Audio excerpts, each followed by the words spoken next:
Hoy tenemos la visita de una de las escritoras más reconocidas y más leídas de los últimos tiempos, Paloma Sánchez Garnica. Buenas tardes, Paloma. Buenas tardes, encantada de estar aquí.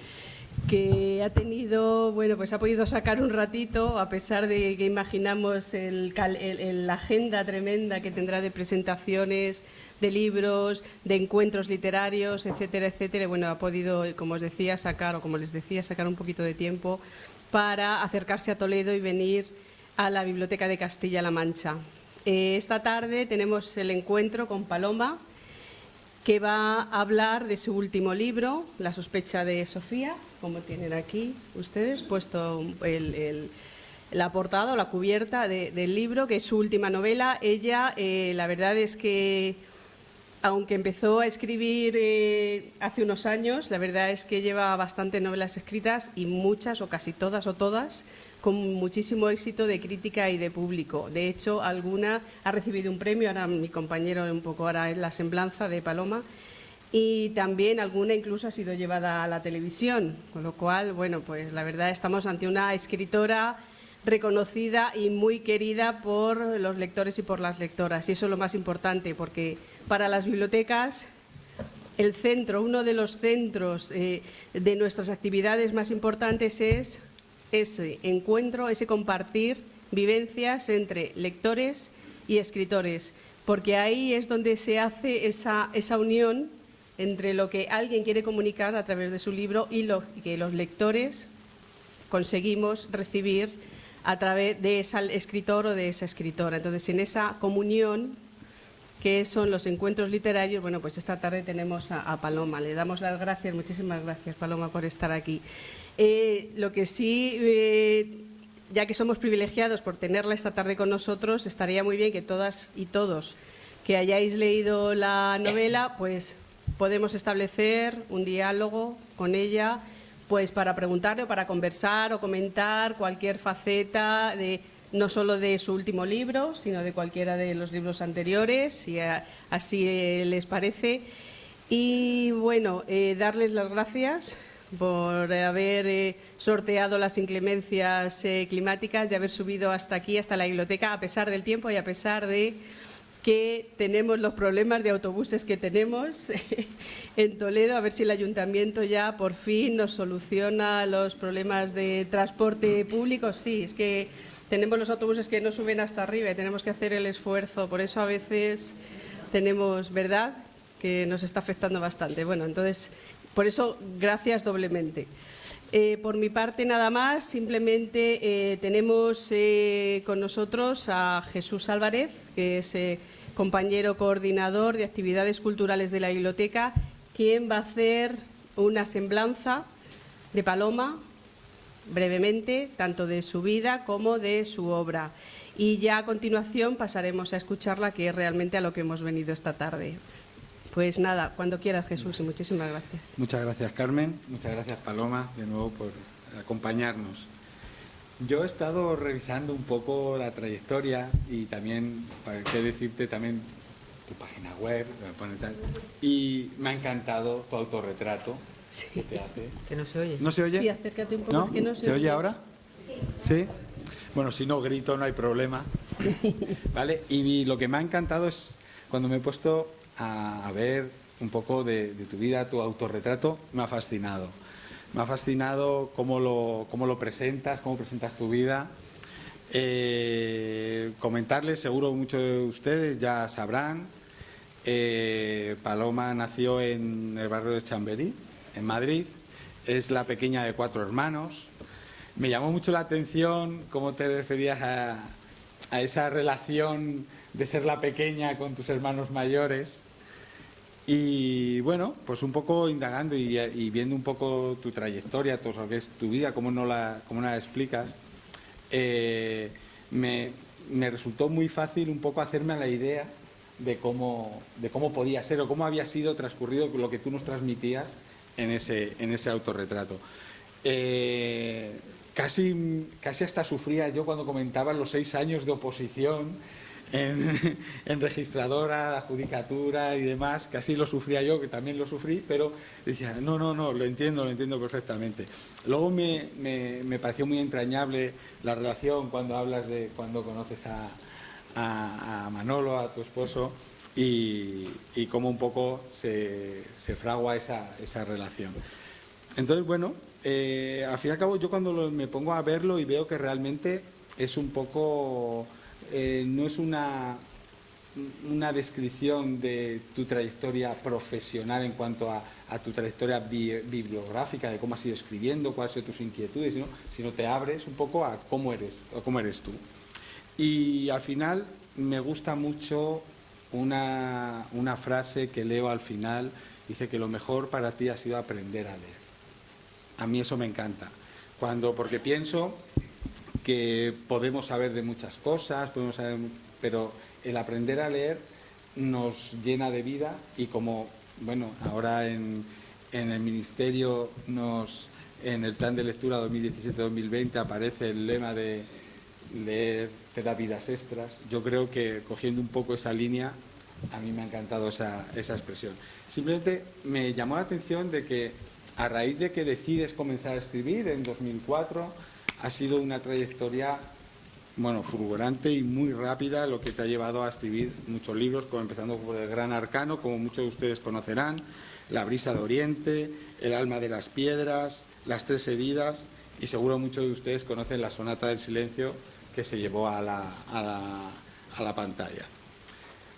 En el 2016, también seguro que conocerán, recibiste el premio Lara, por mi recuerdo es más fuerte que tu olvido.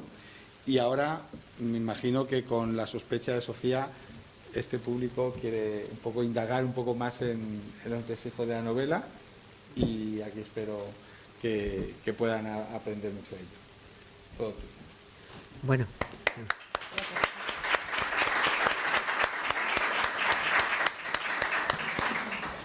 Muy buenas tardes, estoy encantada de estar aquí en esta ciudad y bueno, en una biblioteca.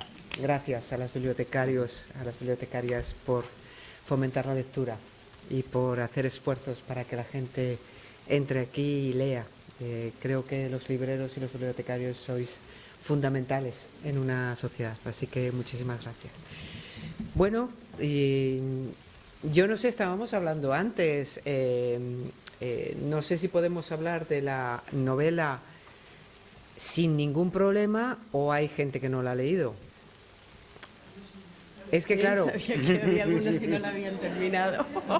Es que cambia mucho la cosa porque, claro, esta novela, los que la hayan leído saben que es una novela que cualquier cosa, cualquier detalle lo puede reventar y yo creo que todo lector tiene derecho a entrar con esa inocencia y con esa capacidad de sorprenderse en las novelas en general, pero sobre todo en esta porque puede haber, la palabra spoiler no me gusta mucho, pero bueno, puede reventar cualquier cosa, ¿no? Entonces, yo no sé, pero también estamos en un club de lectura, ¿no? Y entonces no sé qué piensan los que no han leído las novelas, si podemos hablar abiertamente o no me dejan.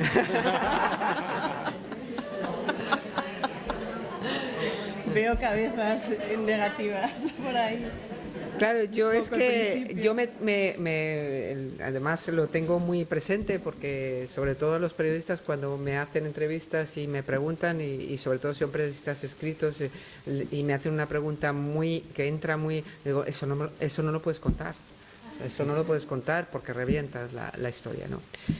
Bueno, yo no sé si entonces si empezamos por un poco cómo se fragua esta historia, como ha dicho, llevo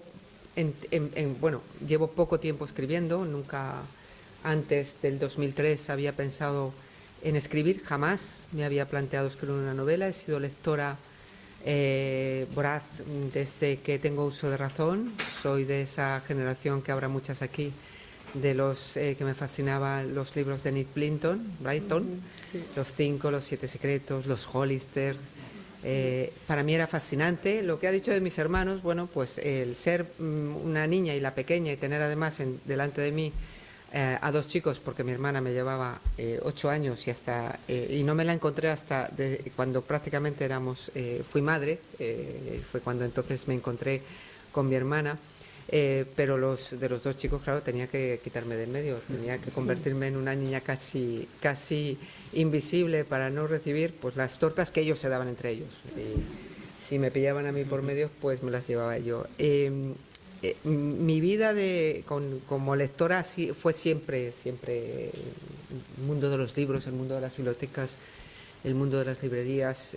Me ha fascinado siempre, ha sido una fascinación. Creo que la lectura me ha salvado de tantas cosas, de tanta soledad, Bueno, no he conocido lo que es la soledad y esa sensación. Me recuerdo muchas veces sentada en la esquina de mi cama cuando era una adolescente con el uniforme del colegio y 5 minutos que tenía antes de ir al colegio y leyendo, y esa fascinación de esas aventuras, ¿no? Nunca me había planteado escribir. Seguramente si me hubiera planteado escribir antes, pues a los 20, 25, 26 años o 30 años, hubiera sido un fracaso, porque la vida me ha obligado a, bueno, pues a tener experiencias, a aprender, a tener paciencia, a ser disciplinada y a creer en mí misma, que son bases fundamentales para este oficio. Y me estoy enrollando con él. Vamos al tema. No, pero es muy interesante. Bueno, es que... me casé muy pronto, muy jovencita, con el hombre mi compañero de vida, con el que llevo 38 años. Le conocí con 17, me casé con 20, a punto de cumplir los 20 con él. Y desde ese primer momento yo me dediqué a mi casa, lo que antes era ama de casa, sus labores, ¿no? Pero desde el momento en que me casé, tuve claro que tenía que tener en mi casa un espacio para mí, una actividad solamente para mí. Y bueno, pues empecé a hacer cursos de inglés, cursos de puericultura, cursos de auxiliar de preescolar. Luego ya había dejado la carrera de geografía e historia colgada para casarme, pero me vinieron los niños enseguida. Empecé a hacer derecho con los dos niños muy pequeños, hice la carrera de derecho, hice una oposición durante 5 años a registros y durante otros 2 a judicaturas. Me aprendí de memoria la ley hipotecaria y el Código Civil. Bueno, aprendí disciplina, es ahí donde aprendí disciplina, aprendí a creer en mí misma, a tener fe en mí misma, porque nadie entendía a mi alrededor qué es lo que estaba haciendo. Nadie, con 2 niños nadie lo entendía. Pero bueno, mi marido sí. Siempre ha tenido una fe ciega en mí. Y bueno, me presenté 2 veces, no lo saqué, tuve la capacidad, y los que habéis hecho una oposición sabéis lo que es eso, esa sensación de desengancharse, de dejar tirar la toalla cuando siempre dices una vez más, lo voy a intentar una vez más, lo voy a intentar una vez más, ¿no? Y yo llegó un momento en que lo dejé, ejercí el derecho. Tengo un hermano abogado que es mayor que yo, el que es más mayor que yo, y me dijo: Paloma, tú no vales para esto, para el derecho. Me conoce bastante bien. A mí me gustaba montar las demandas, pero no me gustaba la confrontación, el enfrentamiento de los juzgados. Y bueno, pues en 3 o 4 años me di un día cuenta de que mi hijo mayor tenía unos 13 o 14 años, y me di cuenta de que sus hormonas estaban de un revolucionado, y pensé: o el despacho, o me dedico al despacho, o me dedico a cuidar y a controlar las hormonas de mi hijo. Y elegí la segunda opción, ¿no? Y nunca, jamás me he arrepentido. Luego además llegó el pequeño y también se revolucionaron las hormonas. Volví otra vez a casa, colgué la toga y terminé la carrera de geografía e historia. Por lo tanto, tenía 2 licenciaturas, un bagaje, porque es un bagaje personal de la oposición a registros, había ejercido como letrada durante unos años y me presenté en ese verano del 2003. Bueno, pues no hacía nada, estaba en casa. Leía muchísimo. Y en una cena con unos amigos con los que estuve, porque nosotros vivimos 15 años en Talavera, y ayer precisamente estuve en Talavera con esos mismos amigos y lo recordábamos. Y estábamos hablando en una cena de que, bueno, habíamos cumplido todos los 40 años, que teníamos pasado, que teníamos fotos en blanco y negro y esas cosas. Y alguien dijo, dice, para que te recuerden, hay que plantar un árbol, hay que tener un hijo y hay que escribir un libro. Yo había plantado un árbol en un jardincito que tenía en mi casa, había tenido 2 hijos y esa noche, cuando volvíamos en el coche a casa, le dije a mi marido, voy a escribir una novela. Les puedo asegurar que es la primera vez en mi vida que me planteé escribir una novela. La primera novela que escribí fue El Gran Arcano. Bueno, pues Plaza y Janés me la publicó. Es esa sensación de que has encontrado tu lugar en el mundo después de haber pululado por tantos sitios, después de haber estado en un lado, en un otro, sin encontrar mi sitio. De repente encontré mi sitio en el mundo, mi lugar en el mundo, que era la literatura, los libros, pero desde el punto de vista de la escritura. Desde el 2006 que me publicaron la primera, pues bueno, ya llevo 7 novelas y comenzando ahora en estos días la octava. Cada una tiene su historia, pero vamos a centrarnos en la historia de La sospecha de Sofía, de esta última novela, que es muy especial, como se han leído los agradecimientos, ahí lo digo. Esta novela tiene mucho de especial, todas. A mí cuando me dicen, ¿qué novela te gusta? Pues, o que te gusta más, o la que estás más satisfecha. Siempre digo que para mí la más perfecta siempre es la última, porque yo creo que esto es un oficio y siempre aprendes de lo de antes, ¿no? Pero esta tiene un punto especial. Primero porque me costó horrores encontrarla, me costó muchísimo. Yo soy muy disciplinada, como aprendí yo me dedico solamente a escribir y por lo tanto me pongo a escribir todos los días, todas las mañanas. Tengo una vida cuando me retiro al sur, lejos del mundo, lejos de hijos, lejos de nietos, lejos de editorial, lejos de todo. Me retiro solamente con mi marido, estamos los dos, nadie me interrumpe, tengo horas y días y semanas por delante. Me levanto muy temprano, voy a hacer natación y me siento a escribir todo el día. Y esta novela pues no la encontraba. Y empezaba y bueno, pues 20 páginas, se me deshacía. Pasaban 3, 4 días, 5 días, 30 páginas, se me deshacía. Pasaban las semanas, pasaban los meses, hacía páginas, se me deshacía. Llegué a escribir una historia de 180 páginas y llegó un momento en que me paré y le dije, se me deshace, no puedo. Si no me fascina algo que estoy escribiendo, no puedo seguir escribiendo. Era tal, les puedo asegurar, solamente él lo sabe, ¿no? Que es una sensación muy frustrante, muy desesperante, muy de picos, porque cuando empezaba algo, sí, que yo creo que esta es la historia, y de repente iba bajando hasta que me aplastaba la realidad, ¿no? Y hubo momentos en los que pensé, voy a tirar la toalla. Bueno, pues piensas de todo, a lo largo del tiempo de esos meses pensé de todo, pues que el premio me había absorbido la imaginación, que la menopausia me había dejado sin imaginación. Sabemos todas los que es esto, ¿no? Pues no deja ninguna huella, además. Llegó un momento en que incluso me puse un lema que tiene esta novela, que es no me voy a rendir, porque me he criado en Aragón y tengo un poco de cabezota y pensé, no me voy a rendir. Y cada mañana cuando encendía el ordenador pensaba, no me voy a rendir, voy a intentarlo. Cuando la frustración era ya muy desesperante, lo que para mí la lectura es, bueno, pues es un lugar de refugio, es un lugar de protección en el que me siento muy segura. Y leyendo una buena novela. La última novela de Javier Marías, para mí Javier Marías es el tótem de la lectura. Leyendo una buena historia de Berta Isla, la de Javier Marías, me surgió la primera chispa. La espera de alguien que no sabe dónde está su ser querido. Esa fue el primer flash que tuve de esta novela.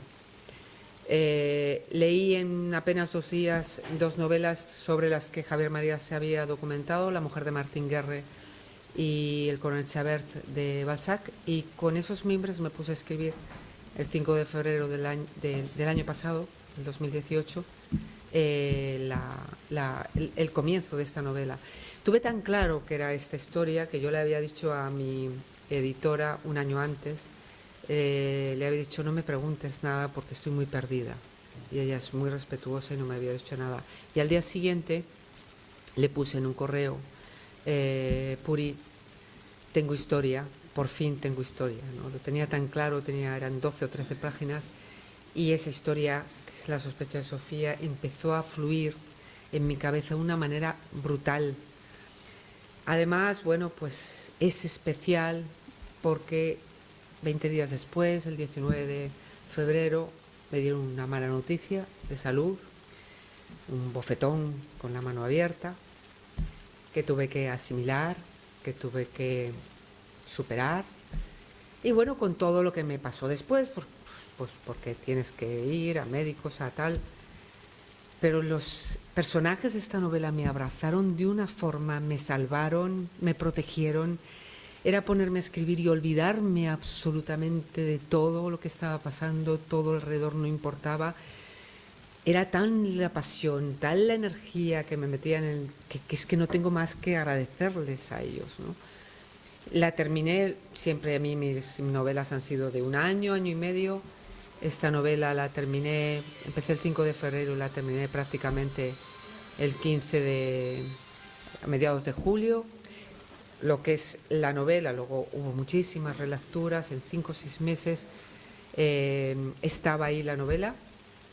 Y bueno, tiene otro punto de especial, y es que cuando empecé la novela, como bueno, mis hijos sabían de todo este tema, de mis problemas hasta llegar a esta historia, nos hemos repartido muy bien en la familia el tema. El mayor es muy como su padre, es muy práctico, es muy relaciones públicas, y la otra parte somos un poco los creativos, ¿no? El pequeño y yo somos los creativos.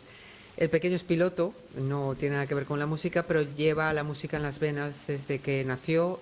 Ha tocado siempre la guitarra eléctrica, y pues ahora en diciembre hará 3 años que se compró un piano, y sin enseñarle nadie piano, pues me dijo, cuando empecé la historia: te voy a regalar una banda sonora, y compuso una banda sonora de 9 o 10 canciones que las tienen en YouTube, en Spotify, en iTunes. Es un regalo para los sentidos, no es porque sea mi hijo, pero supo captar estas cosas, porque yo no le dije nada, le decía muy poquito de lo que estaba escribiendo, pero aquí la relación materno-filial funcionó. Estas cosas que tenemos las madres con nuestros hijos, funcionó porque es una música que encaja perfectamente con la historia, con la novela, de tal forma que, como los agradecimientos, yo cuento esto en los agradecimientos, en las 3 primeras ediciones, ya vamos por la 8ª, pero en las 3 primeras ediciones los agradecimientos estaban al final, y entonces muchos lectores me venían y me decían: me ha encantado la novela, pero me hubiera gustado saber antes que había una banda sonora para leerla con la música, ¿no? Entonces se lo dije a la editorial, y la editorial ahora, a partir de la 4ª edición, los agradecimientos están delante para que el que quiera leer la novela con la música pueda hacerlo, ¿no? Es un regalo que me hizo mi hijo y que yo hago a los lectores. Y esta es la historia de la novela. El argumento, poco se puede decir. El argumento, de lo que, si no nos metemos en más cosas, bueno, pues el argumento es un matrimonio a quienes está espiando, empieza así, alguien está espiando a un matrimonio aparentemente normal. Estamos hablando del año 68, un día antes de que Maciel gane Eurovisión. La historia se desarrolla desde ese año, desde ese 4 de abril del 68 hasta unos meses después de la caída del muro de Berlín, que va a hacer ahora 30 años, el 9 de noviembre de 1989. Este matrimonio es Sofía y Daniel, un matrimonio que se ama pero languidece por falta de proyecto, porque ella es una mujer brillante, pero es una mujer de aquel tiempo que se ve aplastada por su rol de madre y esposa, renunciando a su pasión por la ciencia. Es una licenciada en química, y aplastado un poco por ese rol de madre, de esposa. Tiene 2 niñas. Él es un hombre de su tiempo, un hombre muy mediatizado por su padre, un padre muy autoritario que le ha llevado por el camino que él ha querido y no el que ha elegido, el que hubiera elegido él mismo, que es la ciencia. Sin embargo, es abogado porque su padre lo quiso. Ese día va al despacho y se encuentra con un anónimo. Es hijo único, aparentemente es hijo único, adora a su madre, teme a su padre, y bueno, pues encuentra encima de su mesa del despacho, encuentra un anónimo en el que le dice que si quiere conocer a su verdadera madre tiene que coger un tren. Además le dejan los billetes, tiene que coger un tren esa misma tarde rumbo a París. Le pregunta a su padre no lo niega, y bueno, le dice que no mueva, que no remueva, que no abra esa caja de Pandora, pero él decide coger ese tren y bueno, llega a París y se encuentra con... No lo vamos a decir.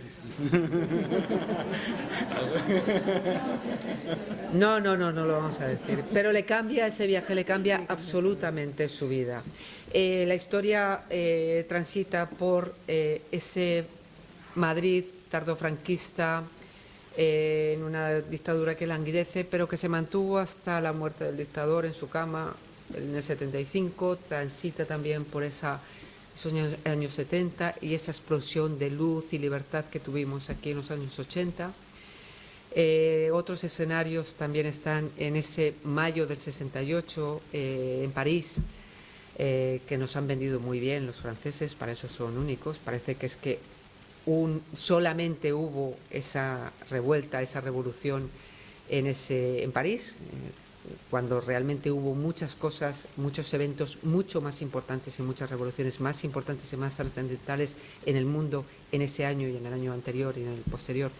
Pero parece que el mayo del 68 fue lo único que hubo en París. Sí me apetecía entrar en ese París, meterme con los personajes ahí.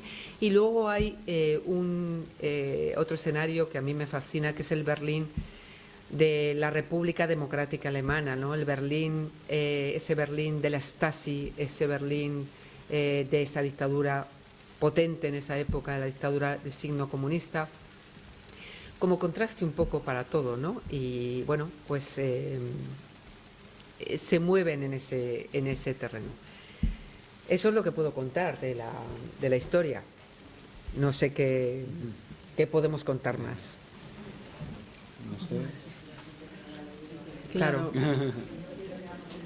Bueno, pero podemos hacer preguntas. Claro, exactamente. Podemos Las personas que la habéis leído podéis hacer preguntas. Sí.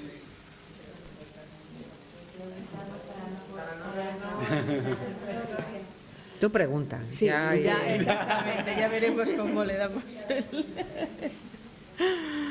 cuando empecé a leerlo me identifiqué con Javier Marías y Bertolucci. Sin saberlo. Yo aprendí. Me ha resultado curioso porque en toda la novela estaba pensando en Javier Marías. Lo que me resulta curioso es cómo la palabra horadar aparece en distintos pasajes. Bueno, es que muchas veces los escritores, yo concretamente, hay veces que empiezas, sí, horadar, sí, las palabras un poco fetiches, ¿no? Que se te prenden en una novela, por ejemplo, yo no sé, me parece que fue en Las tres heridas, me dio por indeliberadamente. Y entonces mi editora me decía, tienes que quitar indeliberadamente, porque había puesto, son de esas palabras que se te quedan e inconscientemente las vas soltando, ¿no? Bueno, siempre que estén bien encajadas y no sean demasiado pesadas, yo creo que el enriquecimiento del vocabulario, yo por eso me gusta Javier Marías, porque es que tiene palabras que digo, guau. Además de ser un artista en algo que a mí me cuesta, vamos, sudor y lágrimas, que es el laísmo y el leísmo, soy de Madrid. Y entonces, y él lo trata, yo creo que es uno de los mejores que lo sabe tratar, ¿no? Entonces, aparte de su vocabulario, que muchas de las palabras las cojo de él, porque yo soy lectora apasionada de la narrativa de Javier Marías.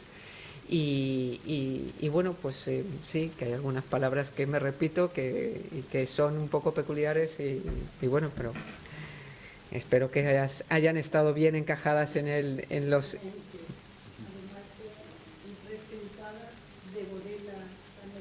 Ay, muy bueno. Claro, pero por eso, como lo devoras, todo el horadao te aparece por muchas... como yo hago la novela en más meses, los horadados me daban, no daban no estaban tan seguidos. Chascar de la lengua, eso es que me gusta mucho expresarlo, sí, es que son, ¿ves? Pero son expresiones un poco que, yo qué sé, Arturo Pérez Reverte tiene mucho las manos moteadas, habla mucho de las manos moteadas, y son formas que tenemos que se nos pegan y que no nos damos cuenta y que, bueno, pues es un poco nuestro sello, ¿no? Y siempre que no carguen, pues eso como deliberadamente, que lo tuve que quitar porque la verdad es que me había pasado, me fascinó esa palabra y me dijo, tienes que quitar alguna porque era excesivamente lo de indeliberadamente. Entonces, bueno, no sé si tienen más preguntas. Sí. ¿Y se siente identificada con Sofía? Bueno, es una mujer, aunque yo nací en el 62, pero yo he sido, aquí yo creo que hay de mi generación, un poquito antes y un poquito después, ¿no? Y somos mujeres que hemos nacido en un tiempo en el que hemos sido testigos y parte de cómo ha evolucionado esta sociedad, ¿no? En los años 60, en los años 70, la mujer ocupaba un lugar absolutamente secundario. Tampoco yo lo he vivido así, porque ya cuando llegué a la edad de madurez ya empezaban a cambiar las cosas, pero las mujeres tenían que renunciar en su mayor parte era lo normal que tuvieran que renunciar a sus sueños, a su profesión, a su trayectoria profesional ancladas a los matrimonios y a los hijos, ¿no? Yo para Sofía me fijé, busqué una mujer de referencia, buscaba al principio de escribir la novela, busqué mujeres y no quería, siempre encontraba mujeres de humanidades y me topé con Margarita Salas, una científica, bueno, que si no la conocen ha beneficiado tanto al ser humano con sus investigaciones. Es una mujer de 81 años con la que tuve la oportunidad, el privilegio y el honor de hablar durante 2 horas en su pequeño habitáculo, que no era despacho porque es un espacio muy pequeño, en su laboratorio. Me recibió y estuve hablando con ella bastante rato. Ella va, a pesar de estar jubilada, va todos los días a su laboratorio, sigue formando investigadores. Y ella me contaba, porque le pregunté cómo era su vida, ¿no? Ella fue una discípula de Severo Ochoa, terminó la carrera a finales de los años 50, más o menos como Sofía. Me dijo que había mujeres que estudiaban. Ella dice que en su orla había 1/3 de mujeres. Pero claro, se casaban y no ejercían, no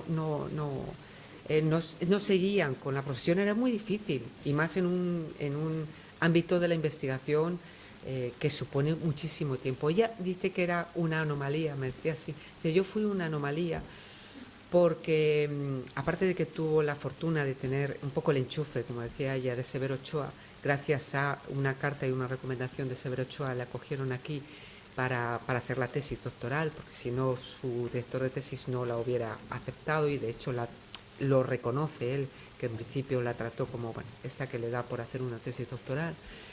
Ella se casó con un hombre que, además de ser científico, la entendía perfectamente. Ella decía que era un hombre muy generoso, porque supo quitarse de en medio cuando estuvieron en Estados Unidos, cuando volvieron aquí a España en el año 67 para abrir todo lo que es ahora la biología molecular, el campo de la biología molecular lo abrieron ellos, el matrimonio de Eladio y Margarita. En esos primeros tiempos tenían los trabajos, hacían el trabajo juntos, y claro, todo su equipo se dirigía a ella como la mujer de Eladio. Y entonces él fue muy generoso, se quitó de en medio, fue el que desarrolló luego en los años 70 todo el tema de la peste porcina, y claro, no tuvieron más remedio que el equipo de dirigirse a ella como la directora del trabajo. Tuvo su única y primera y única hija con 37 años en aquella época, una anomalía. Y bueno, pues había mujeres así, pero eran la minoría, ¿no? Había mujeres como Carmen, como la amiga, que no decimos nada con esto, porque el personaje de Sofía tiene una dicotomía. Por un lado tiene un padre, que es un padre liberal, es un padre con una proyección vital y personal muy humanista. Él la mete en la cabeza desde muy niña, que tiene que ser libre, que tiene que ser independiente, y que para conseguir esas cosas la única vía es la educación, e insiste, a pesar de la madre, insiste en que vaya al instituto, que saque el bachillerato y que vaya a la universidad. Pero por otro lado tiene una madre como Dios manda en aquella época, ¿no? Una madre que estaba diciendo que las mujeres tienen que estar en su casa, sometidas a su marido, que es lo que tienen que aprender, es lo que les decían a las mujeres antes, ¿no? A mí ya, mi madre lo intentó un poco, pero ya vio que no podía conmigo, ¿no? Pero sí que era esa sensación, no, tú lo que tienes que hacer, ni estudiar ni nada, tú lo que tienes que hacer es saber cocinar bien, cuidar a los niños y cuidar a tu marido, como si los hombres no supieran cuidarse solos, no sé. Pero Sofía tiene esa dicotomía. Y tiene una amiga, que es Carmen, que no tiene esa dicotomía, porque sus padres son los dos humanistas, liberales, progresistas, con una mente muy abierta, ¿no? Las dos amigas, cuando son en los años 50, hacen una promesa siendo adolescentes de que no se van a casar, de que no van a tener hijos, de que van a ser libres, que van a viajar, que quieren ver mundo, quieren ser libres, quieren vivir de su trabajo, no quieren depender de nadie. Carmen lo consigue, porque Carmen lo consigue a pesar de que tiene que renunciar al amor, porque a pesar de estar enamorada de un hombre, ese hombre le dice que cuando ella es azafata, y le dice que cuando se casen pues no va a necesitar, lo que les decían antes, ¿no? Tú no vas a necesitar trabajar, que para eso estoy yo, ¿no? Y ella le dice, de eso nada, yo no me caso, y no se casa.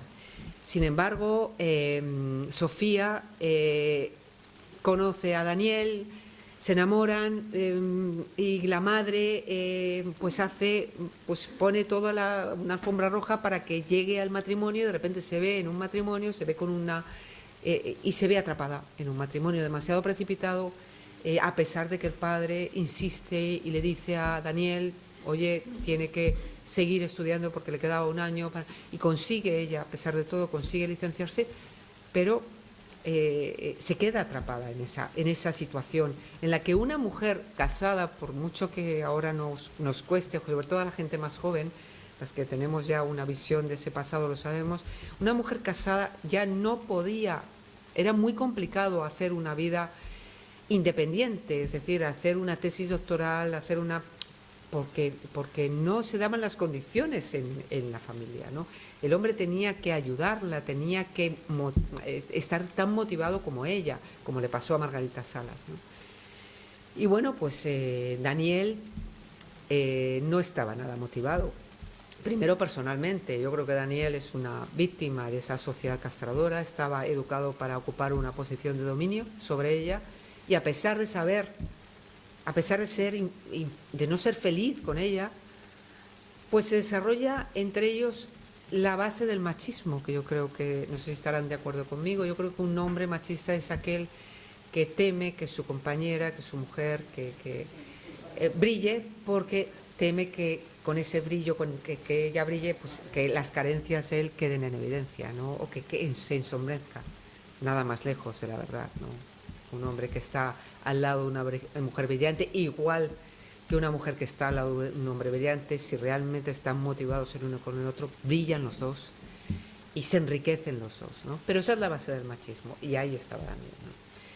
Y poco más puedo contar, porque me estoy metiendo mucho en arena. ¿Qué más contamos? Sí. Yo te quería preguntar, Paloma, ¿elegiste París el mayo de 68 por algo en concreto? Bueno, yo quería, yo siempre que escribo, cuando elijo una época, me gusta, tengo que sentir un punto de curiosidad, porque al escribir yo escribo para aprender, y escribiendo entiendo y comprendo mucho mejor esa época, ¿no? A través de mis personajes. Y esta época yo la viví desde el punto de vista, pues un poco jovencita, muy jovencita, adolescente, y me apetecía vivirla desde el punto de vista de los personajes y entenderla de otra manera. Y claro, el 68 enseguida se me impuso el mayo del 68, ese mayo que siempre ha estado un poco, como he dicho, un poco ahí en lo etéreo, en lo ¡guau! Qué maravilla, ¿no? Pues bueno, pues he aprendido mucho claro, la documentación, el entender un poco la mentalidad, no solamente de la dictadura franquista, que ya un poco la conocía, ¿no? Y sé lo que he vivido, en la transición, y lo que he vivido como española en los años 80, pero bueno, saber lo que pasaba, y sobre todo con las mujeres, que ahora estamos tan de moda, y saber lo que pasaba, o la situación que tenían las mujeres en el mayo del 68, o en ese Berlín del Este, en ese Berlín de la República Democrática Alemana, me ha sorprendido mucho. Me ha sorprendido porque, aparte de la documentación, que es leer, para mí la documentación es la lectura, y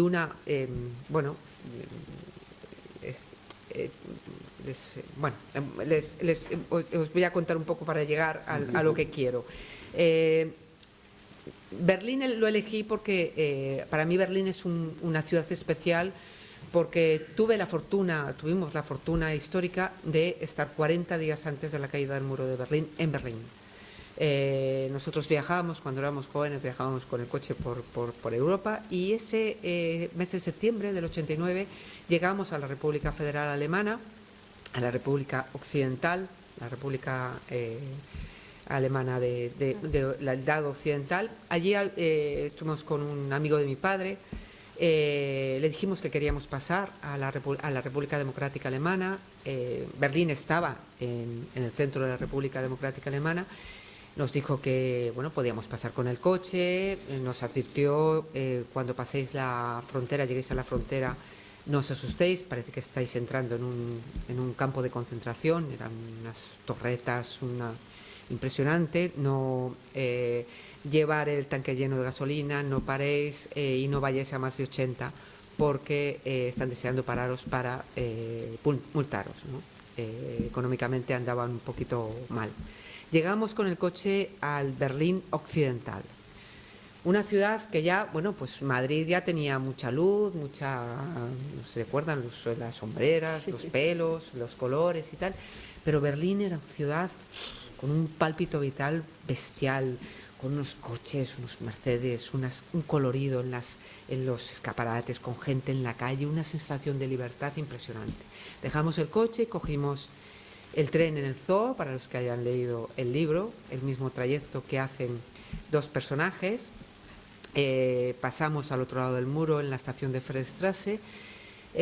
Pasamos ese paso fronterizo tan agobiante, que ya nos advirtió este amigo de mi padre: no os asustéis, os dejan encerrados en una especie de cabina con el bopo, con el soldado ahí mirando, os estarán mirando durante varios minutos y luego ya os dejan pasar.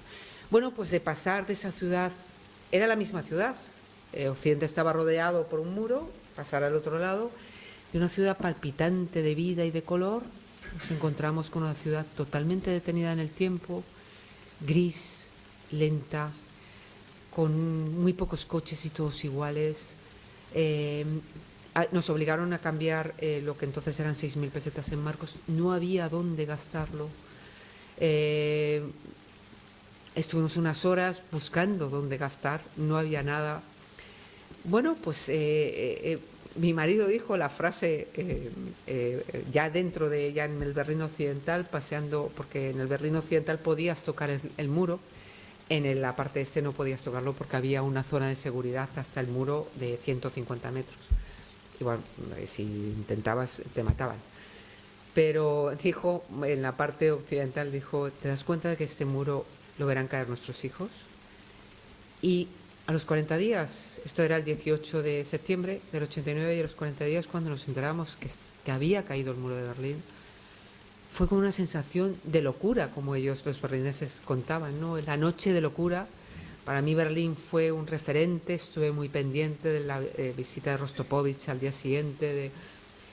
Y Berlín, bueno, pues volvimos a los 10 años, cuando estaba en total reconstrucción la zona del este. Volvimos a los 12, en el 2012, estaba viviendo mi hijo allí y bueno, elegimos, él estaba en la zona este, elegimos la calle de los Teiser, es donde estaba viviendo mi hijo, la conocía muy bien y por eso elegí esa calle. Y he vuelto hace muy poquito, bueno, antes cuando estaba escribiendo la novela, volví para transitar los escenarios por los que van mis personajes. Estuve entrevistándome con un expresidiario cubano de la Stasi, que me contó su historia, su experiencia y la de otros compañeros. Y una mujer que había nacido en la República Democrática Alemana y que había vivido la mitad de su vida en un régimen, una dictadura comunista, y la otra mitad en una democracia, pues me estuvo enseñando todos los archivos de la Stasi, cómo funcionaba y tal. Y al final, después de 4 o 5 horas con ella, pues hablando de ese sistema, porque yo sabía cómo funcionaba la dictadura franquista, le pregunté cómo funcionaba, cómo era la economía y tal. Y en cuanto a las mujeres, me sorprendió que me dijo esta mujer que bueno, allí había igualdad, las mujeres y los hombres eran iguales, todos tenían las mismas oportunidades para entrar a la escuela, para entrar a la universidad, todos. El trabajo lo tenían, las mujeres no tenían problema porque había guarderías gratuitas. La integración era un ejemplo, concretamente la República Democrática Alemana, era un ejemplo de integración laboral de las mujeres. Pero detrás de esa propaganda de igualdad había una carga de trabajo, sobre todo para las mujeres casadas, porque ella decía que detrás de ese lema de conciliación familiar y laboral se escondía en esa República Democrática Alemana el reparto tradicional de tareas en la casa, de tal manera que cuando una mujer terminaba su jornada laboral en la fábrica, en la tienda, en la empresa, en donde fuera, ¿quién hacía las labores de la casa? Las mujeres, como hace Gloria y Elwit, y no digo nada más. Los hombres, cuando terminaban su jornada laboral, se sentaban en el sillón a beber cervezas, se iban con los compañeros o se iban a reuniones del partido a arreglar el mundo. Y ella me dijo algo que me sorprendió y me ha hecho pensar mucho, y estas cosas que aprendes con la literatura. Ella me dijo una frase, me planteó una cosa, y me dijo: ¿qué es prioritario? ¿La igualdad o la libertad? Porque aquí teníamos igualdad, pero no teníamos libertad. Y yo, que llevo casi 30 años, porque esto fue hace 1 año y pico, que llevo casi 30 años, prefiero la libertad, la capacidad de decidir como fórmula, como camino para conseguir la igualdad.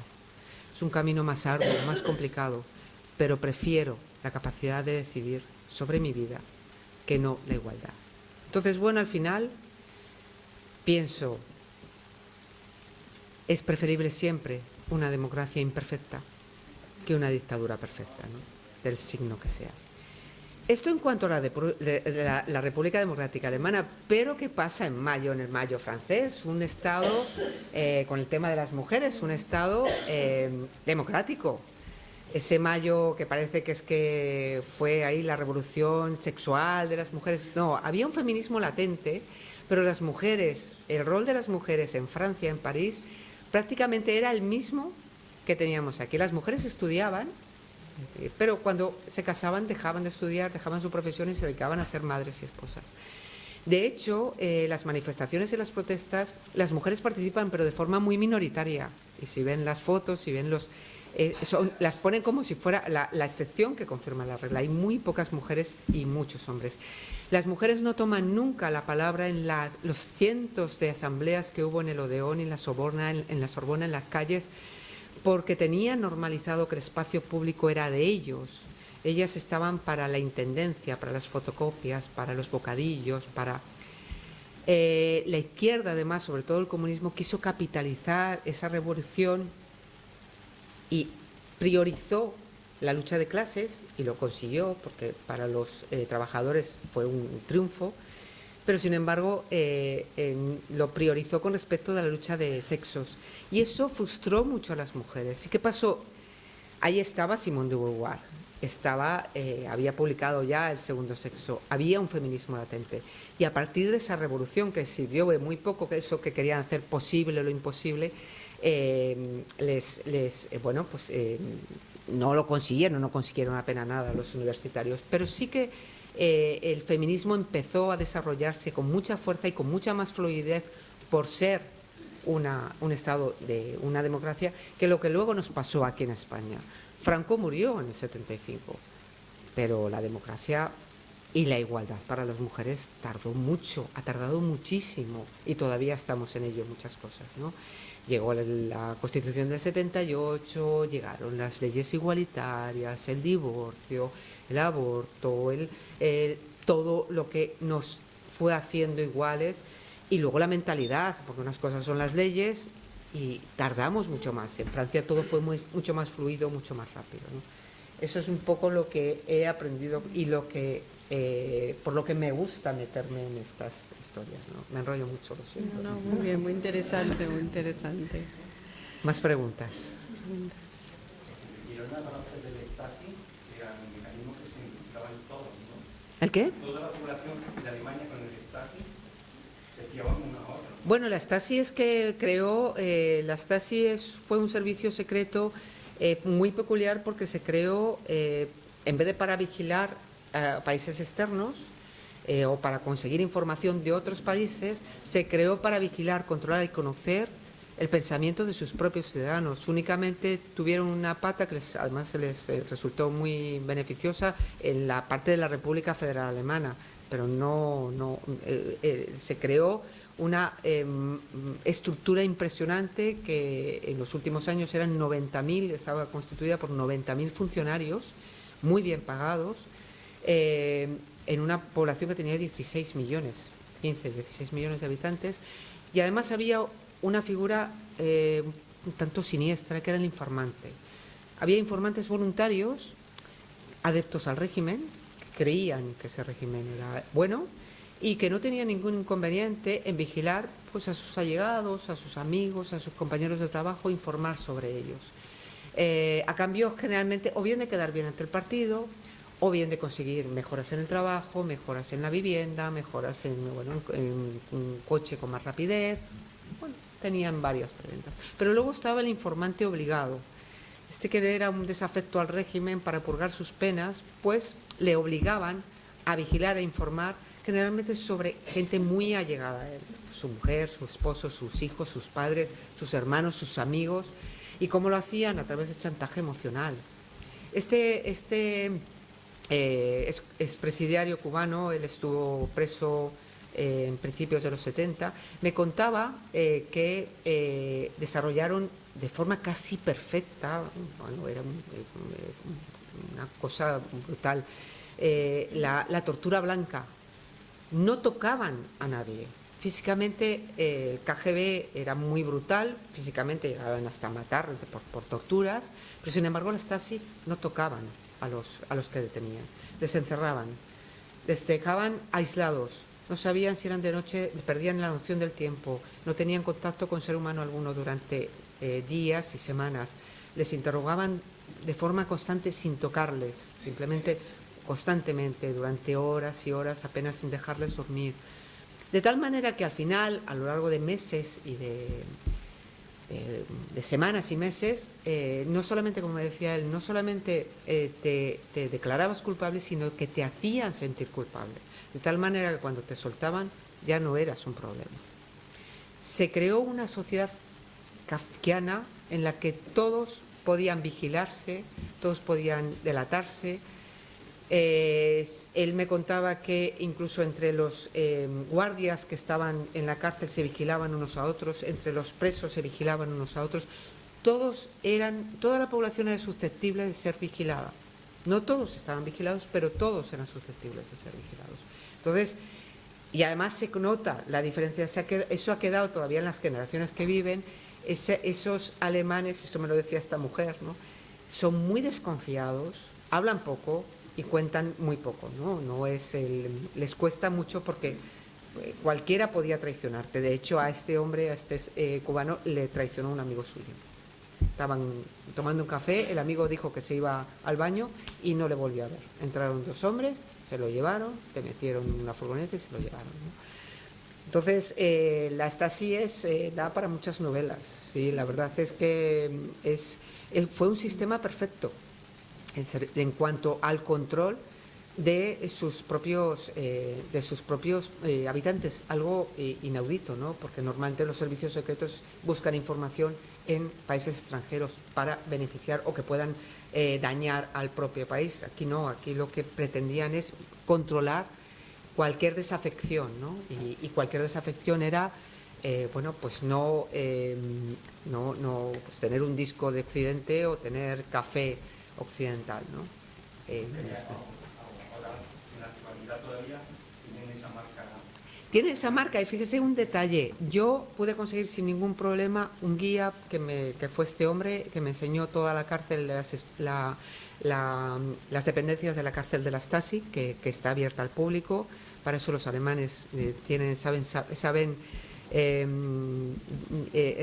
llevar a cabo, asimilar sus errores y lo enseñan.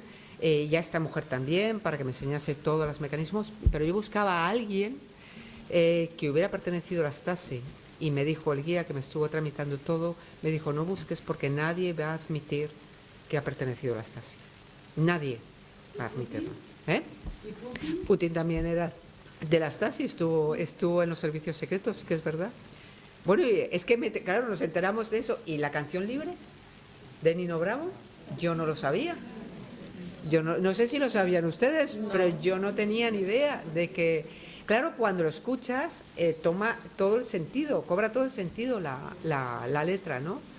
Y cuando estaba buscando documentación me encontré con la canción del libro. Era una composición en homenaje al primer muerto que intentó saltar, porque hubo otros que intentaron traspasar la frontera, que murieron antes que él, pero el muro en Berlín se empieza a levantar la madrugada del 13 de agosto de 1961. Imagínense ustedes, es que el que estaba en el este se quedó en el este y el que estaba en Occidente se quedó en Occidente.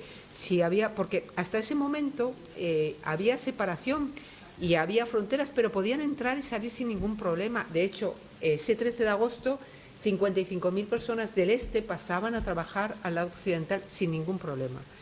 Y la gente que estaba en el este, esa madrugada, a las 2 de la mañana o 1:30 o 2 de la mañana del 13 de agosto, que empezaron a desplegarse miles de hombres alrededor, miles de soldados alrededor del Berlín occidental, rodeando el Berlín occidental, ahí empezaron a levantar el muro, primero con alambradas, luego con ladrillos, luego con cada vez más alto, cada vez más amplia la zona de seguridad. Y esto fue el 13 de agosto del 61.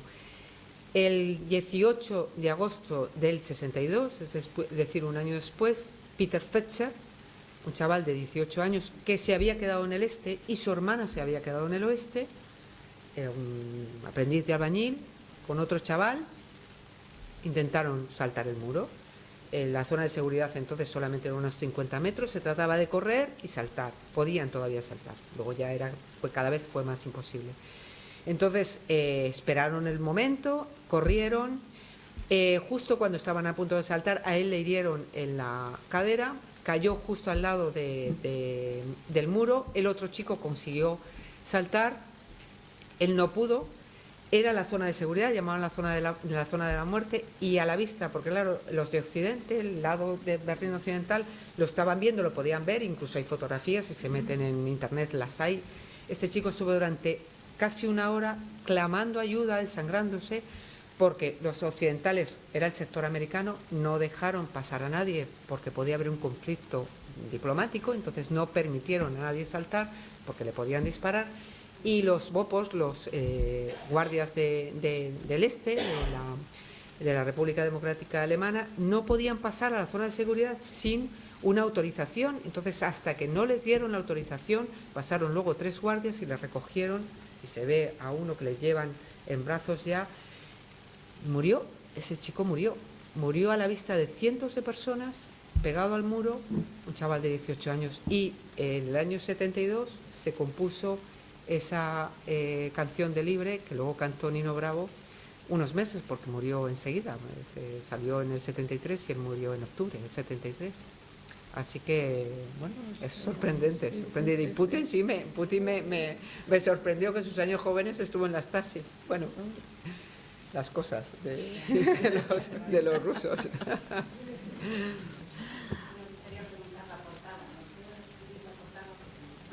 La portada es un hombre que va buscando su destino, básicamente. Yo creo que son los 2 hombres, no decimos más, son los 2 hombres que buscan su destino por supuesto, la puerta de Brandenburgo, Berlín, ese Berlín de niebla, gris, que yo conocí y que bueno, pues va caminando buscando su destino. La gorra es de Daniel. Es Daniel, claro, es Daniel. Sí, además es un detalle muy bueno porque estuvimos planteando, porque yo no sabía si ponerle una gorra inglesa de estas o un borselino, y al final uno le puso un borselino y este lleva la gorra. No decimos nada más.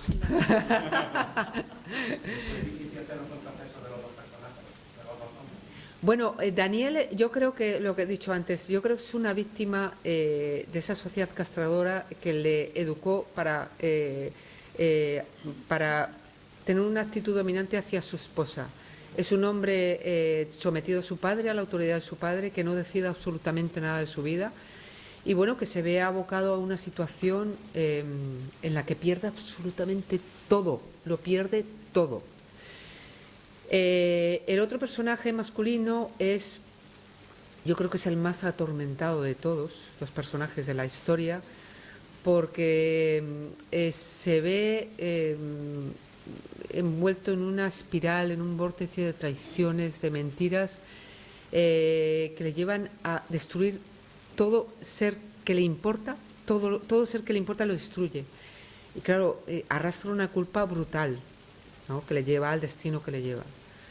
Pero yo creo que son los 2 personajes, por un lado eso, la destrucción personal por parte de Daniel, le arrancan todo, le privan de todo, le quitan todo, y el otro es, yo creo que el más atormentado, a pesar de lo que le pasa a Daniel, yo creo que Klaus es el más atormentado.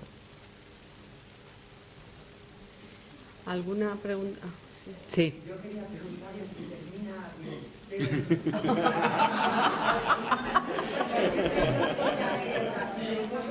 Mira, termina bien. Fíjate, en esta novela tuve claro,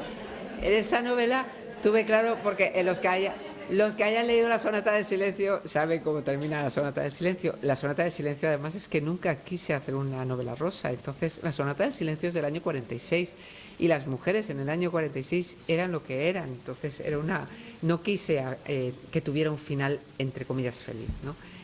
Quería que tuviera un final bueno, y además el título que fuera un poco, que fuera más, que se pudiera aprender más, porque con Mi recuerdo es más fuerte que te olvido es precioso el título, pero me he encontrado de todo. Yo sé que cuesta mucho y sí, yo creo que el final es esperanzador. El final es esperanzador. Nunca pienso dejarlo más dejarlo un poco No, porque a mí yo creo que mis novelas son cerradas. Me han dicho muchas veces que si, sobre todo en La Sonata del Silencio, que por qué no escribo una segunda parte, pero es que las segundas partes yo creo que nunca son buenas. Y además es que los personajes, vamos a ver, cuando escribo, mis personajes entran en mi vida, me colonizan, se quedan conmigo durante meses y meses, pero en el momento en que mi editora me dice, Paloma, ya no puedes cambiar más, ese momento los personajes se silencian y poco a poco van saliendo. Estos personajes ya no me pertenecen, estos ya pertenecen a los lectores, ya no son míos, esta novela no es mía ya. Yo ahora tengo hueco, tengo espacio en mi casa porque están entrando otros. Entonces, hacer una segunda parte de alguna de mis novelas supondría invocar a los personajes. Yo creo que eso es muy difícil y muy peligroso. Entonces, bueno, las novelas terminan. Y luego además es que al final la historia, esto es un círculo mágico. Yo empiezo la novela y el lector la termina. Y además el lector hace suyos los personajes, cada lector. Por lo tanto, puede hacer de esos personajes, a partir del punto final del libro, puede hacer de esos personajes lo que quiera, para bien, para mal, son suyos, no me pertenecen a mí. Esa es la Sí. filosofía de Unamuno. El personaje de Bettina, yo no le encuentro final a él. Pero Bettina es el personaje que no consigue la libertad, con muchos habitantes de la República Democrática Alemana que se quedaron atrapados en esos muros, porque es que les dejaron encerrados, no podían salir sin autorización del gobierno. Y la gente se jugó la vida por salir de allí. Fue un sistema muy perverso. Y bueno, de hecho es que mucha gente intentó salir por Hungría, pero ante el desparrame económico que tenían, porque se iban a la quiebra, lo que hicieron es cerrar las fronteras y no dejar salir a la gente en base a que tenían educación, tenían sus necesidades básicas cubiertas, y si una persona iba a la universidad y aprendía y tenía una profesión, tenía que devolver eso al pueblo y por lo tanto tenía que quedarse a trabajar y a producir en el país. Y esa es su filosofía, y no dejaban a salir a la gente salvo que fueran jubilados. Si se jubilaban podían salir, pero claro, ya un jubilado salía y tenía un arraigo que no. Entonces, Pero es la parte más fuerte. Bettina es la parte más fuerte, más dura. Sí, porque Pero ¿por qué ha metido el personaje de Bettina? Porque realmente la historia cuenta la historia de los dos hombres. Bettina, que es para... Bettina es la obsesión de Klaus. Bettina se convierte en la obsesión de Klaus, sacar a Bettina de allí. También una conciencia para él, ¿no? Claro. Es que Bettina es el personaje que no consigue su proyecto vital, que no lo consigue, que se ve atrapada en ese sistema que ella no quiere. Es un personaje muy duro, pero es un personaje, sobre todo al final, ¿no? La visión que tiene. Por aquí hay una. Sí, la última pregunta ya para que ella firma el libro. Lo podemos destripar. ¿Cómo inicias el siguiente libro? O sea, ¿cómo empiezan a aparecer tus personajes? ¿En qué te inspira? ¿Te inspira la nominación o...? No, ahora en verano ya he tenido oportunidad de tocar algo, pero no me ha servido de nada, porque cuando llegaba a 70 páginas le dije a mi marido, digo, que no va a ser de esto, que va a ser de otra cosa. Y estoy ahora en plena lectura de algo que me está apasionando, pero mañana ya me retiro un poco a mis cuarteles de invierno para escribir, y sé que están tocando los personajes a la puerta, pero me tengo que poner en este orden, esta disciplina para escribir. Los comienzos para mí son muy complicados. Son apasionantes, es como si estuviera en el borde de un precipicio y tengo esa adrenalina de saltar, de volar, pero tienes el miedo, ¿no? Te da esa, no sé, cuando hemos estado en lo alto de un tobogán y estás ahí en esos segundos que te vas a dejar deslizar, pero no te atreves porque... en ese momento estoy ahora. Que por un lado me apetece, pero por otro lado voy a leer un poco más, a ver... pero ya a partir de mañana hago el viaje, el jueves ya me tendré que poner. Y bueno, pues confío en que encuentre, porque hasta que encuentro la voz narrativa, hasta que me afianzo con los personajes, porque los personajes se me van presentando y son nuevos completamente para mí, como desconocidos, y poco a poco me van contando según ellos quieren, porque no tengo argumento, no tengo esquema, no me vale para nada. Yo tengo que escribir, escribo de forma muy espontánea, como si estuviera leyendo un libro. Me tengo que poner a escribir. No puedo tener un argumento porque no me vale de nada. Escribo a mano notas, pero escribo con teclado. Luego notas, soy muy caótica, tengo muchas libretas y escribo en una, luego escribo en otra, luego no me acuerdo lo que he escrito, pero soy muy organizada, caóticamente organizada. Pero yo lo escribo, entonces yo sé que lo he escrito en algún sitio y lo tengo en la cabeza. Y el hecho de haberlo escrito ya es como, vale, ya lo tengo ahí. Pero soy muy caótica escribiendo, pues sí tengo varios. Y en los libros, en la parte final, cuando estoy leyendo, se me ocurren cosas y escribo en la parte final de las páginas. Mis libros siempre tienen mi sello, me gusta.